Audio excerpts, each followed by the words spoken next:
yang sedak sensasi. Demokrasi tak butuh janji-janji. Demokrasi tak hanya argumentasi.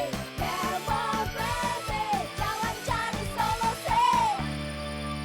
Demokrasi tak butuh janji-janji.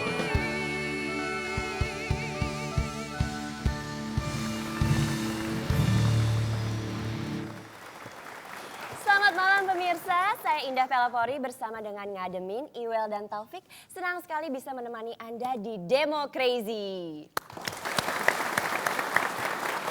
Nah, berhubungan dengan sebuah berita yang datang dari Amerika, saya mau nanya dulu nih. Pak Ngademin, Nggih, kula niki. Pak, saya suka perhatiin ya Pak, kalau Bapak naik pesawat, kenapa sih Bapak suka bolak-balik ke toilet? Takut ketinggian ya Pak? Lah bukan kayak gitu. Jadi? Terus saya mah orangnya emang suka super. Karena kan biasa di lapangan golf. Biasa Jarang lapang- duduk di tempat jadinya. Di lapangan golf main golf. Kedi saya. Yang mendarat itu bomnya. Kalau pesawat mah lempeng aja. Gitu ya? Iya. Tapi untungnya tidak ada korban dalam peristiwa Iya, itu ini. mungkin pilotnya lagi kebelet kali ya. Iya mungkin aja ya. Ini sorry to say ya. Itulah bedanya antara supir dan pilot. Kalau supir, kalau kebelet pipis itu gampang. Minggir sebentar, cari pohon, dia mengeluarkan aspirasinya.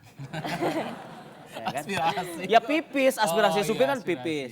Nah kalau pilot ya mau kebelet dia mau parkir di mana di atas kan bingung. Gitu. Sekarang ini popularitas SBY ini semakin tinggi. Iya. Dan bahkan timbul kesan SBY ini tak terkalahkan. Nah Bung Ewel santai-santai. Komentar Anda gimana nih?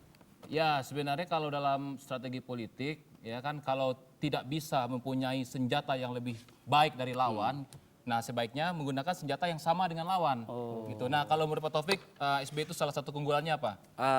SBY itu kemudian pencitraan. Wah, pencitraannya bagus Iya. ya. Maka kandidat yang bisa mengimbangi adalah kandidat yang paling mudah dipoles pencitraannya. Oh, luar biasa. Saya boleh komentar tentang boleh. pendapat Anda? Apa itu? Good point. Oke, well. Bagus. Saya boleh komentar? Oh silakan apa? Match point. Ini gue Match point. Indah saya boleh komentar No juga. comment. Boleh Pak, boleh. No comment katanya gitu. Service shopper gitu aja. iya, terus? Ya jadi begini, kalau menurut saya ya, pencitraan itu kan kalau tidak bisa dipoles, jangan dipaksakan. Nanti hasil akhirnya itu jelek. Contohnya Pak Ngademin ini. Ya, kenapa dia? Pak Ngademin biarpun dipoles sebagaimanapun, tetap hasilnya mentok. Nah itu. Pak Topik, contoh Anda memang bagus.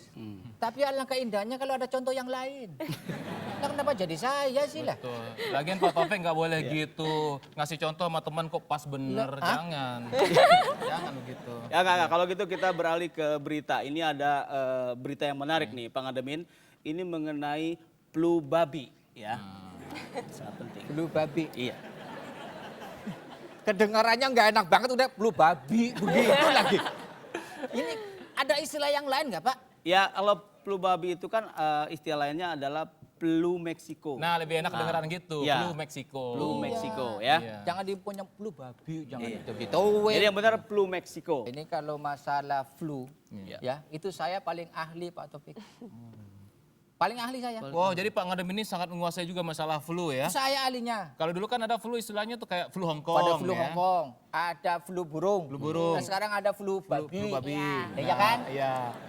Nah, Satu-satu ya. nah, terus menurut Pak Ngademin di antara Itu semua flu-flu flu ini itu paling nggak enak. Tapi ada satu flu yang paling enak Pak. Loh, masa ada Ngaco flu yang nih. enak? Mana ada di Itu mana nggak flu itu enak, nggak Pak. enak. Badan panas gitu. Ada Flu yang apa enak. yang enak? Flu Yonghai. Anget-anget makanya enak Pak. Ini enggak orang lagi debat serius begini tiba-tiba puyung ay. Saya Kalau nggak pakai gitu kita cabai serius satu ya. nih. Kalau gitu kita serius Iya. nih. Ada juga nih efek lain dari kasus Antasari Azhar ya. Yaitu adalah profesi kedi yang menjadi pembicaraan. Wah, jadi gara-gara kasus Antasari Azhar Iya. sekarang profesi kedi Kedi. menjadi pembicaraan Iya, gitu karena ya. ini ada, Lo loh masih Pak kedi. Ngademin, tahu nggak apa artinya kedi? Adalah kedi saya kenal banget. Ya apa kedi Kenal apa? yang mana Kedi Pak? itu yang suka mungutin bola golf. Oh, Oh, kedi. Sebut Udah. kedi. Kedi. Kalau yang suka mungutin bola sepak Iya. itu anak gawang. Oh. Tapi ada yang suka apa aja dipungutin. Wah, itu apa Pak? Itu pemulung. Sebentar Pak. Ngomong pemulung kok ke saya sih? Sabar. Sebenarnya kalau bicara soal KD ini yang paling paham itu adalah Pak Mucle dan Pak Isa. Oh. Sayang keduanya belum hadir di sini, tapi saya punya rekaman tentang mereka bersama KD. Coba kita lihat.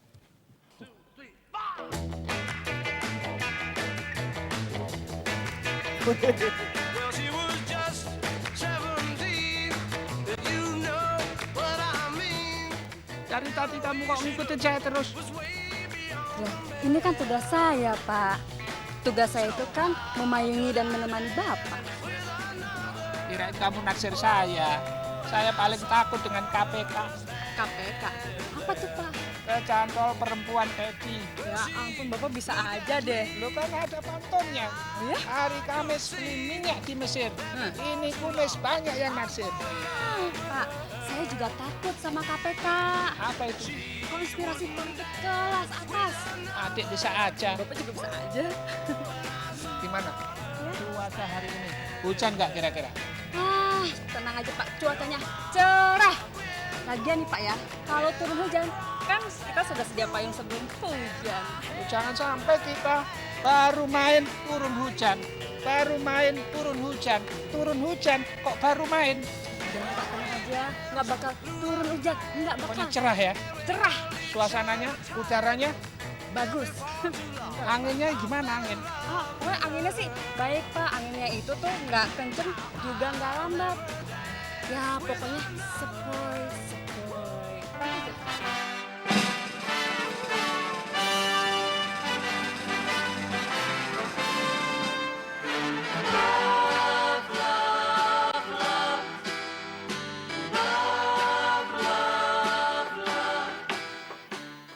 Pak Isa, ini saya mohon maaf telat Kenapa Pak Mucle terlambat? karena saya tidak tepat waktu Pak Isa. Bagaimana Pak Isa sudah siap bermain sama saya? Jelas sudah siap.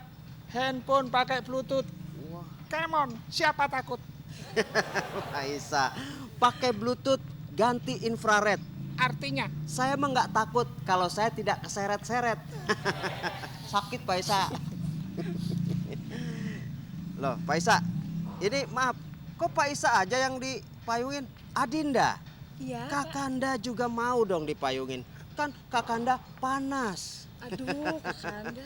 Jangan sampai kulit saya ini yang halus dan mulus ini hangus terbakar matahari. Pak Mucle, saya yang datang duluan, jadi saya yang harus dipayungin. Pak Isa ini bagaimana, kan kita bisa gantian Pak. Lihat dong saya ini udah terang begini Pak. Emang naik odong-odong gantian. Kalau Pak Mucle ingin dipayungin, panggil aja tukang ojek payung. Ya udah kalau gitu saya ngalah. Bagaimana? Sudah siap bermain Pak Isa? Siap. Oke. Kalau gitu Mau kemana? Ini peralatan kurang. Peralatan kurang. Loh, gimana sih Pak Isa mau main peralatan ambil ya. pakai kurang? sebentar ya Pak ya. Kalau tahu gini bawa payung sendiri saya Pak Isa. Ini Pak Mucle, KD profesional. Wah, saya sudah duga dari tadi. Iya. Peralatannya sudah lengkap. Mohon diterima. Adinda ini saya lihat hafal betul soal megang peralatan Pak Isa. Bapak ini. Lagian ini nggak salah Pak Isa. Iya. Kok main golf ada benangnya ini? Siap ya. 1, 2, 3.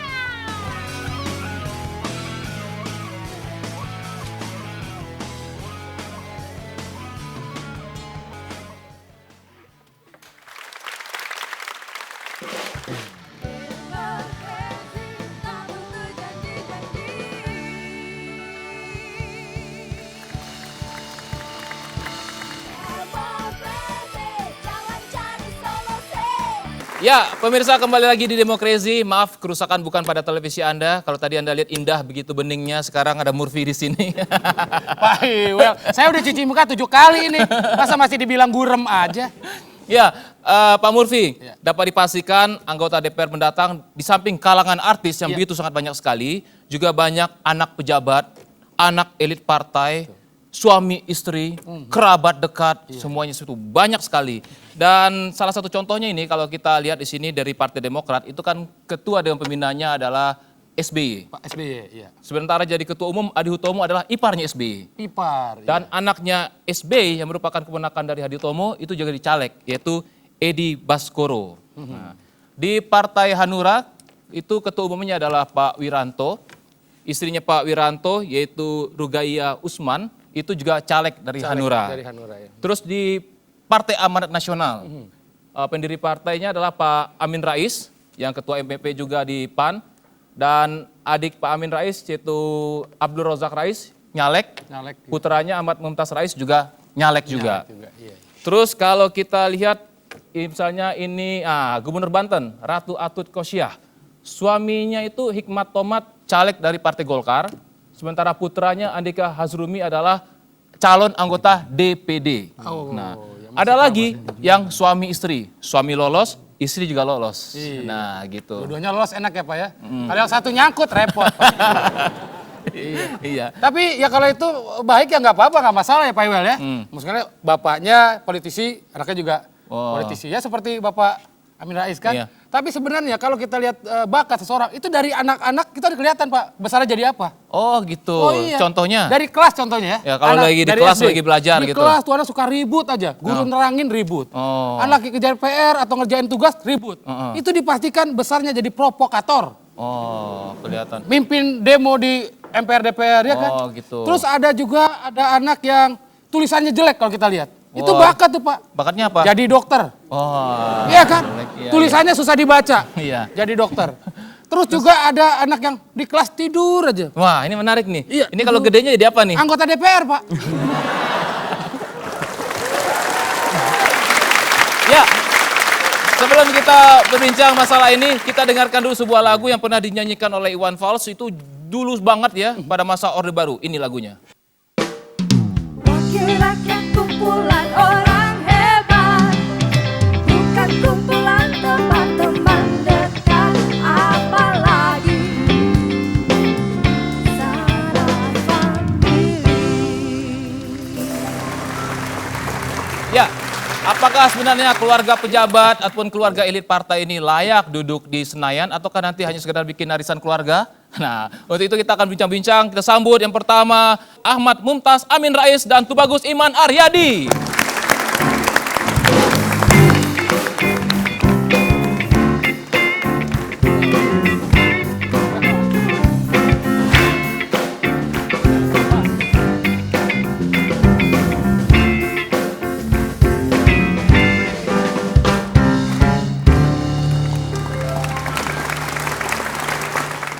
Mas Mumtaz, selamat datang Demokrasi dan juga Mas Iman, saya panggil Mas Iman aja ya gitu. Oke, Mas Mumtaz, samping artis-artis yang banyak ke DPR, juga banyak ini katanya masih kerabat atau keluarga dari pejabat dan elit partai yang masuk ke DPR. Mungkin Anda juga dengar hal-hal yang sinis mengenai ini gitu. Nah, kalau Anda menanggapi masalah ini bagaimana?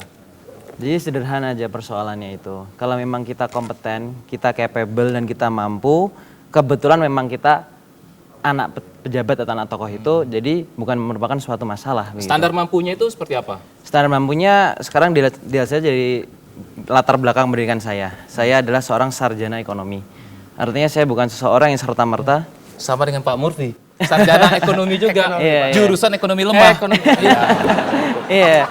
Jadi, sarjana ekonomi. Sarjana ekonomi. Artinya saya jadi caleg itu bukan karena sesuatu ngaji mumpung, karena memang mungkin insya Allah saya kompeten. Bukan dalam rangka memperbaiki ekonomi ya. Ya kalau ekonomi rakyat boleh dong. Boleh. Ekonomi sendiri gitu ya. Ya memperbaiki sistem ekonomi boleh, bukan memperbaiki untuk permasalahan ekonomi di dompet kita sendiri, bukan ya? Begitu. Kalau gitu bagi-bagi ya. Jadi intinya itulah. Jadi kita kalau memang kompeten, kenapa tidak begitu? Nah, Pak Murfi kan teman dekatnya Mas Iman ini.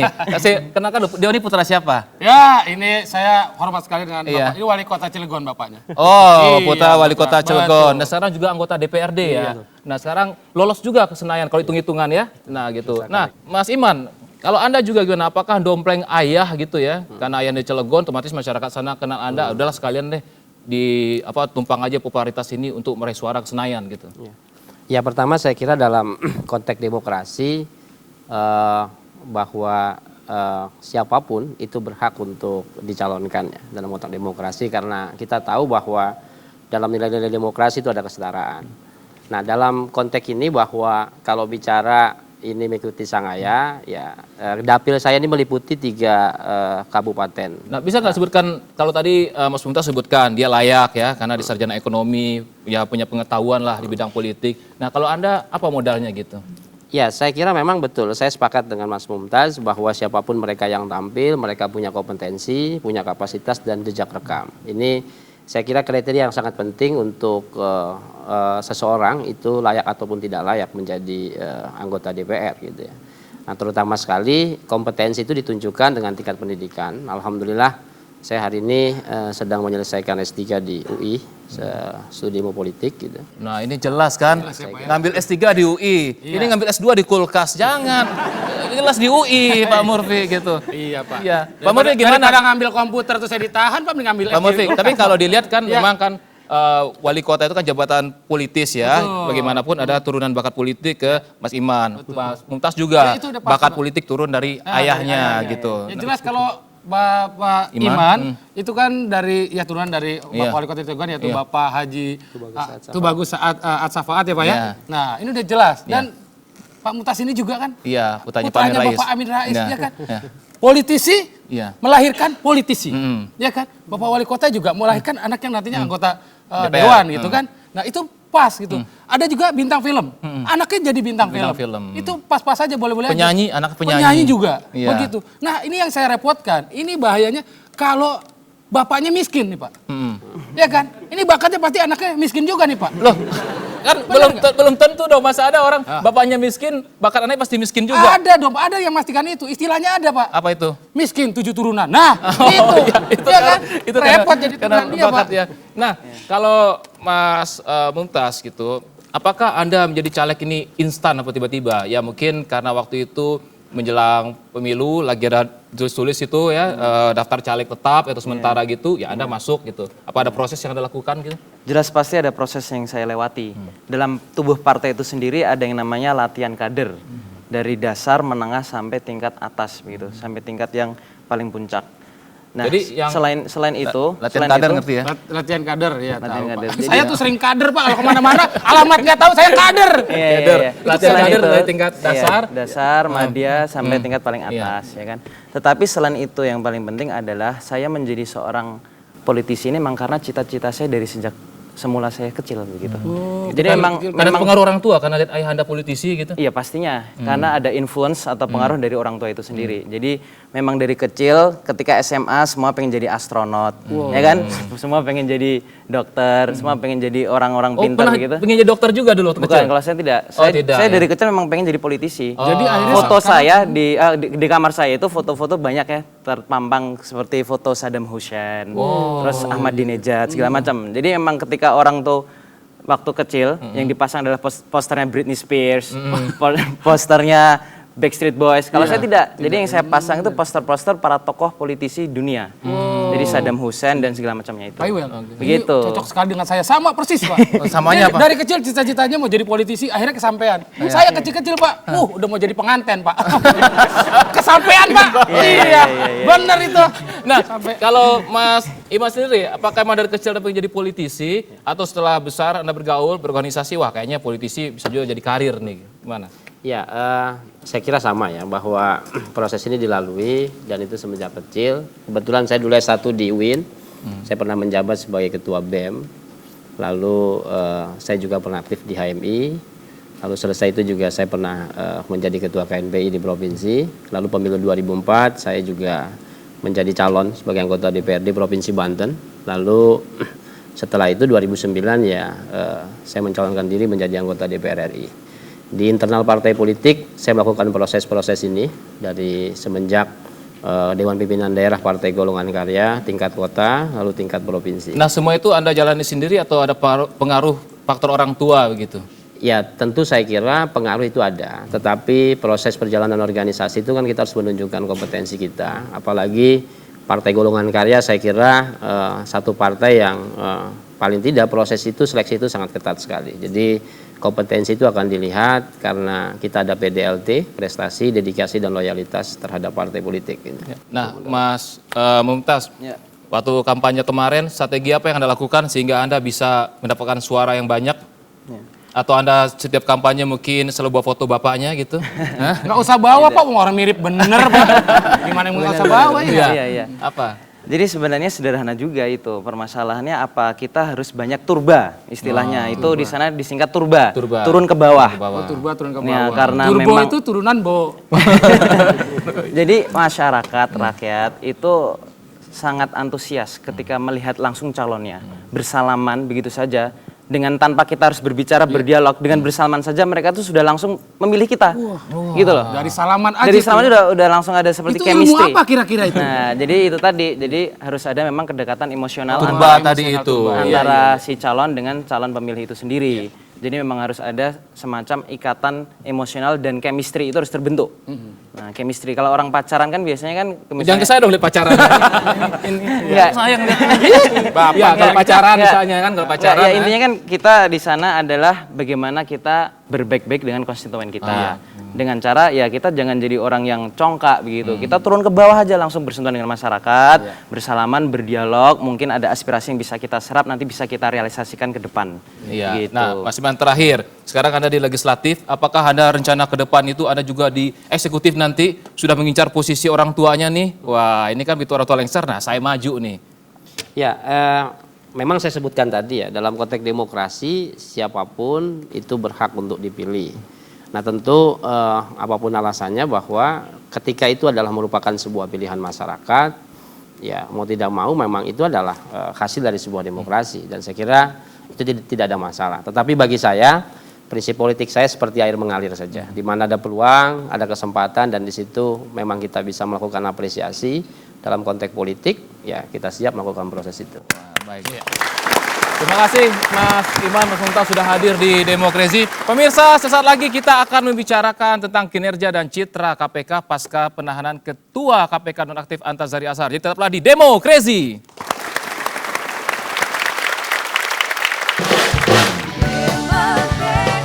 Tak butuh janji-janji.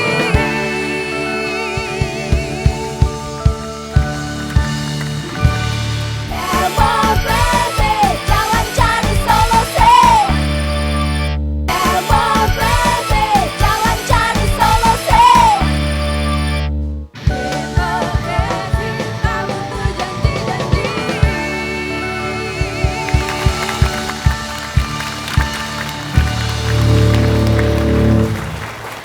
Pemirsa, terima kasih Anda masih setia bersama kami di Demokrasi dan bersama saya telah hadir staf ahli Dewan Parodi Rakyat Bima Arya Sugiarto PhD. Kita berikan tepuk tangan. Selamat malam Mas Bima. Selamat datang kembali di ruang sidang. Terima kasih. Ya, dan pemirsa, pemberantasan korupsi di Indonesia terancam mandul pasca nonaktifnya Ketua KPK Antasari Azhar. Dan beberapa waktu yang lalu Komisi 3 DPR RI mempertanyakan keabsahan kepemimpinan kolektif kolegial KPK. Nah, apa yang salah dari kepemimpinan ini? Langsung saja kita akan menjadikan ini agenda sidang.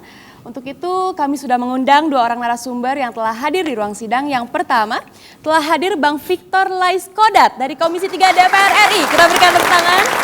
Terima kasih telah hadir ya Bang. Dan berikutnya juga telah hadir narasumber kami yaitu Mas Febri Diansyah, peneliti hukum dari ICW. Kita berikan tepuk tangan. Terima kasih telah hadir Demokrasi.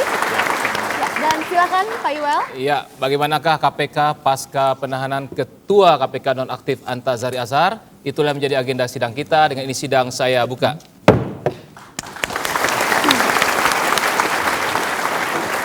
Baik, saya akan langsung mulai dengan Bang Victor nih. Bang, ini sebenarnya kenapa sih Komisi 3 DPR RI kok begitu kekeh gitu ya mempertanyakan keabsahan dari kepemimpinan KPK ini?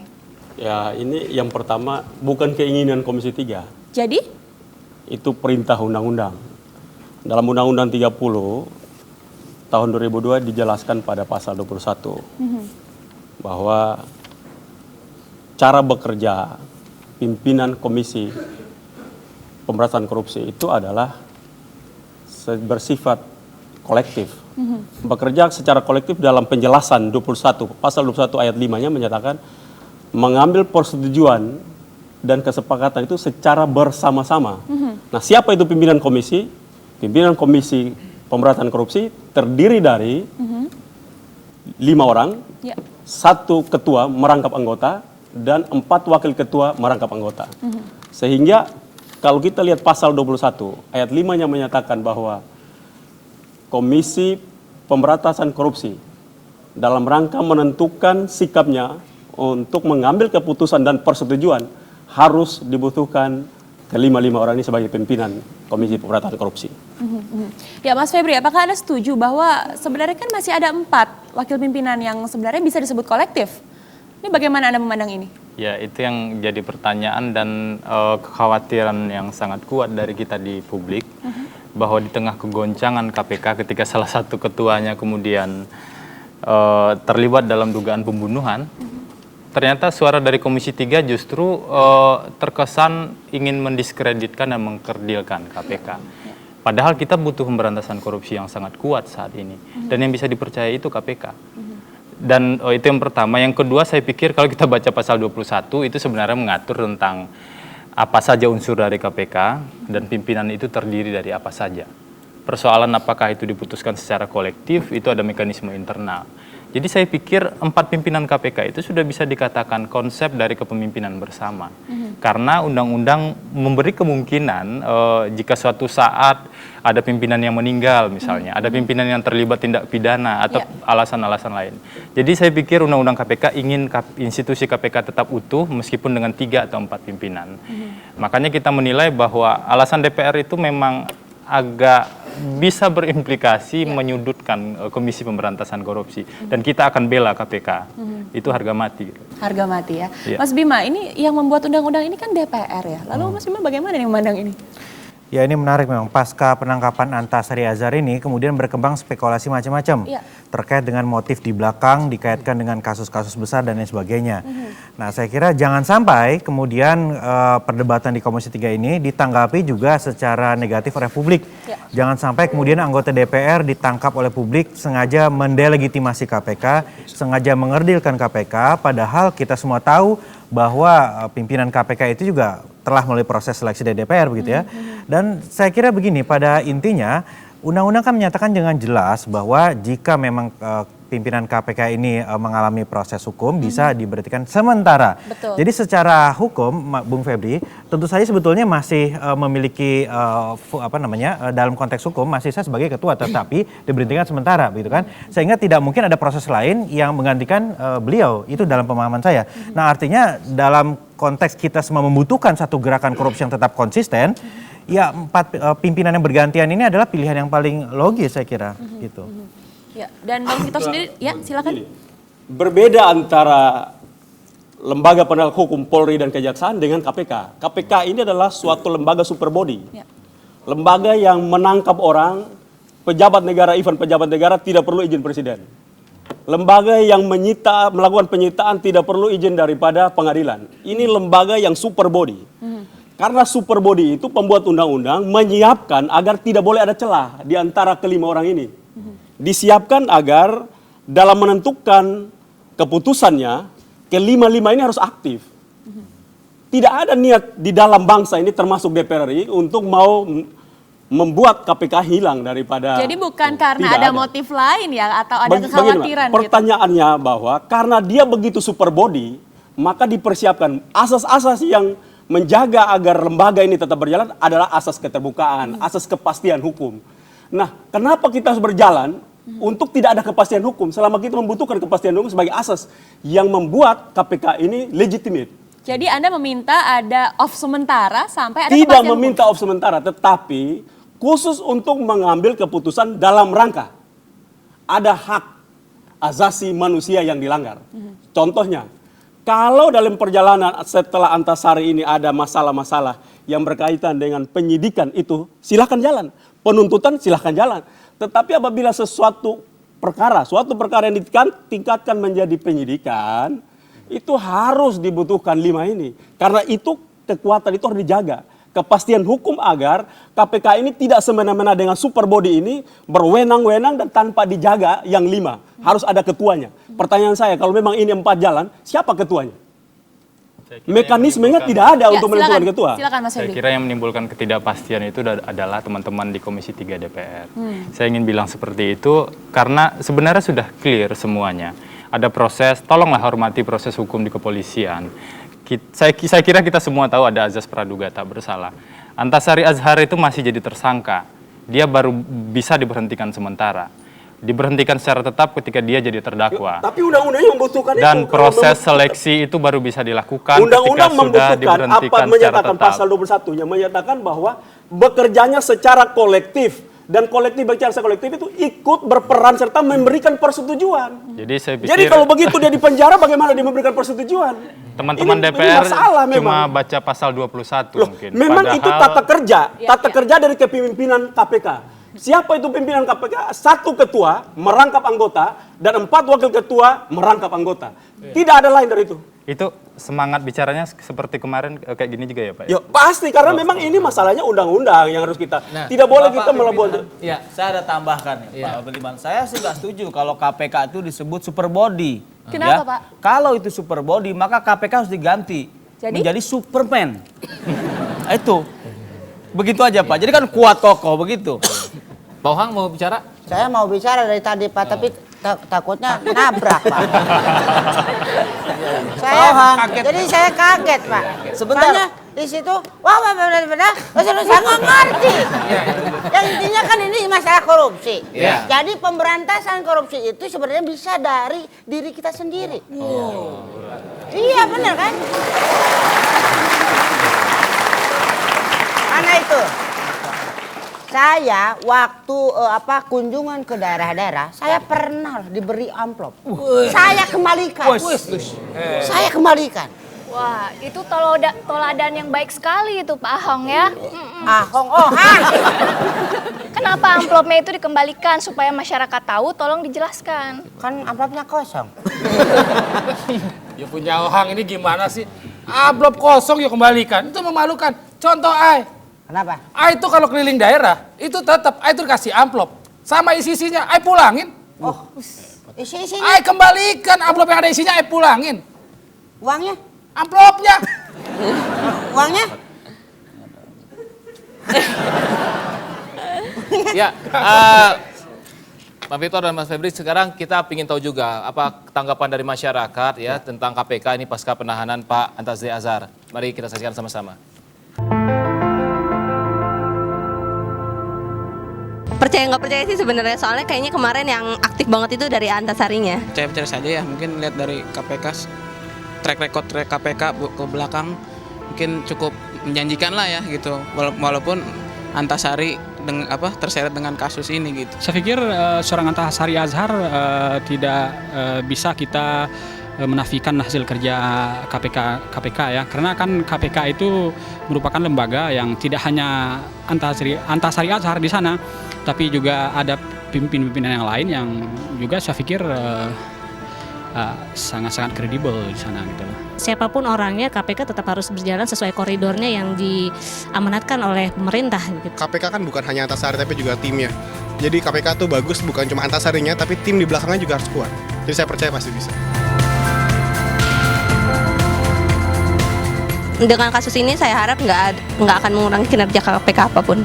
Ya teruskan aja perjuangannya untuk memberantas korupsi di Indonesia. KPK tanpa Antasari Azhar kita harapkan tetap seperti sebelumnya, tetap konsisten dengan langkah-langkah untuk pemberantasan korupsi di Indonesia. Maju terus ya, tanpa Antasari saya rasa tetap berjalan dengan baik. Maju terus, jangan takut walaupun pasti banyak musuhnya KPK, cuek aja, hadapi aja dengan gagah berani lah. Ya, kalau kita tadi melihat komentar masyarakat, semuanya mendukung KPK. Tapi kalau seandainya memang harus 5 pimpinan itu dulu, berarti kan sementara kan stuck dulu nih kerjanya KPK. Iya, betul. Nah, gimana jawaban dari narasumber kita? Tetaplah Demokrasi, sidang saya istirahatkan dulu.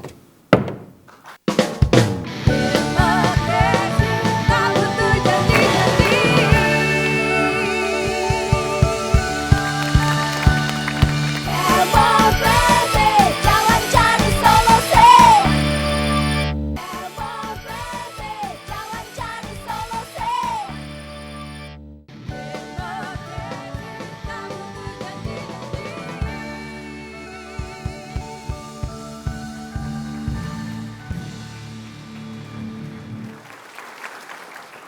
kembali lagi di Demokrasi dan kita akan kembali melanjutkan sidang yang membahas mengenai kinerja KPK pasca kasus Antasari Azhar.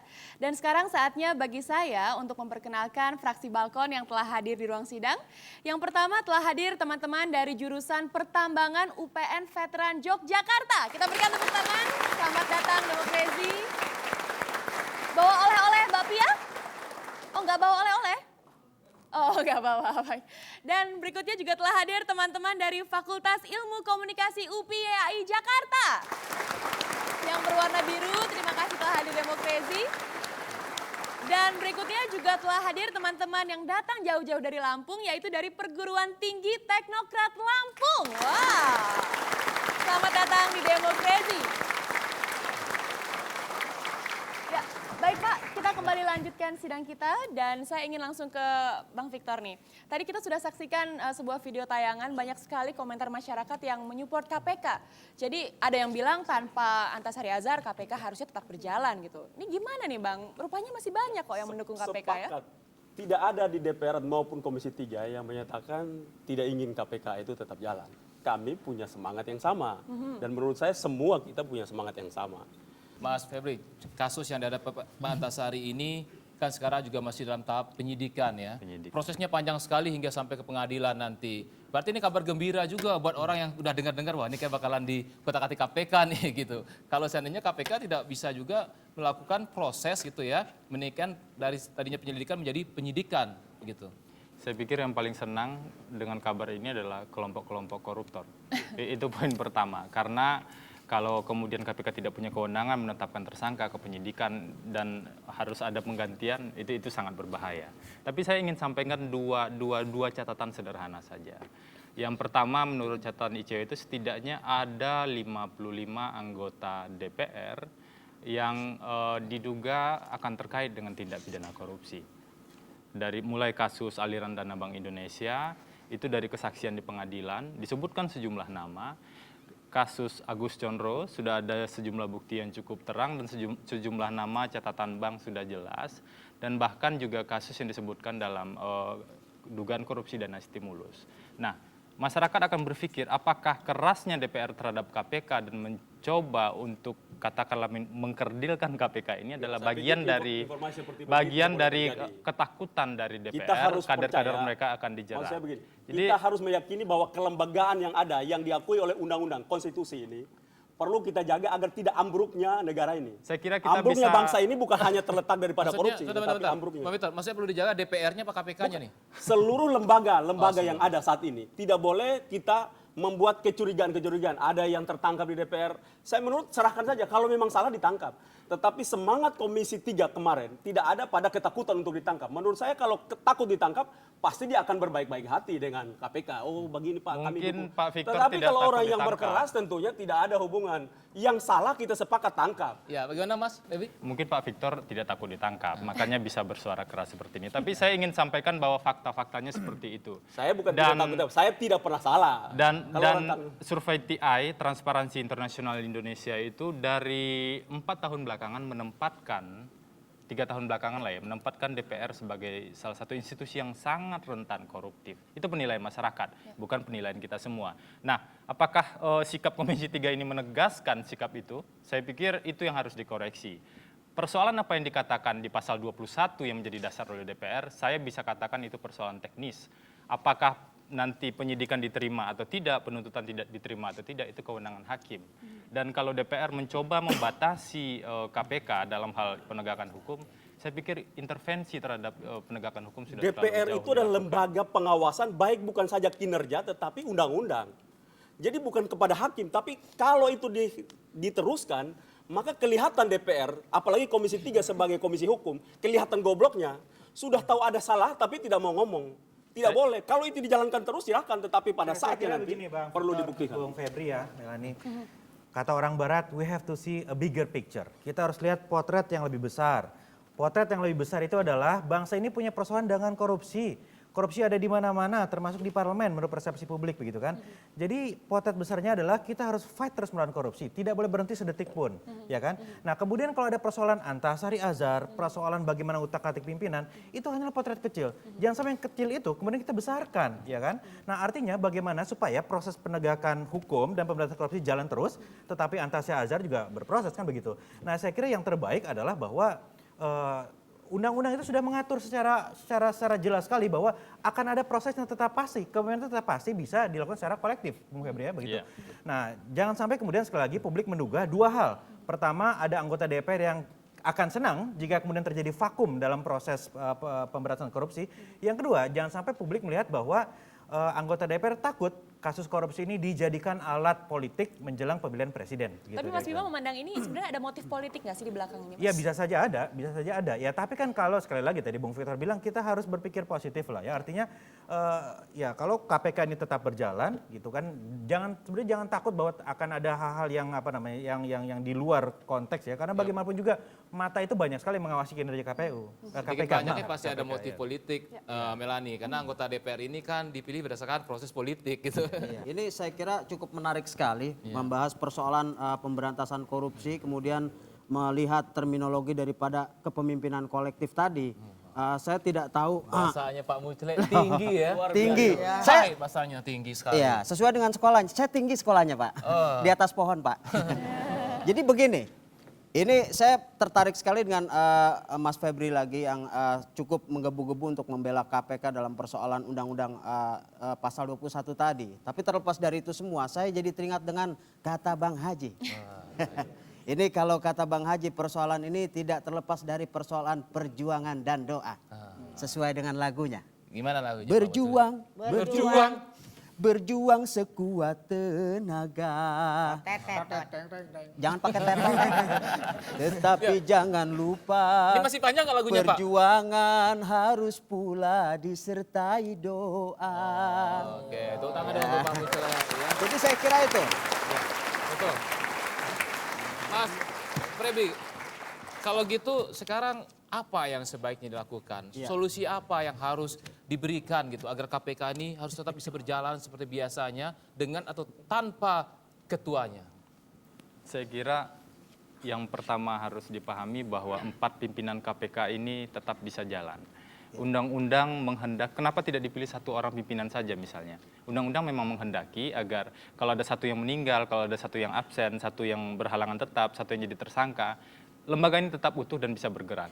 Jadi 3, 4, bahkan 2 sekalipun kalau sesuai dengan undang-undang saya pikir itu memungkinkan. Itu yang pertama, dan KPK harus buktikan bahwa mereka tidak terpengaruh dengan hilangnya satu orang. Itu tantangan bagi KPK saya kira. Dan tentu saja masyarakat tetap tidak hanya mendukung KPK, tapi mengawasi KPK dari potensi-potensi penyimpangan.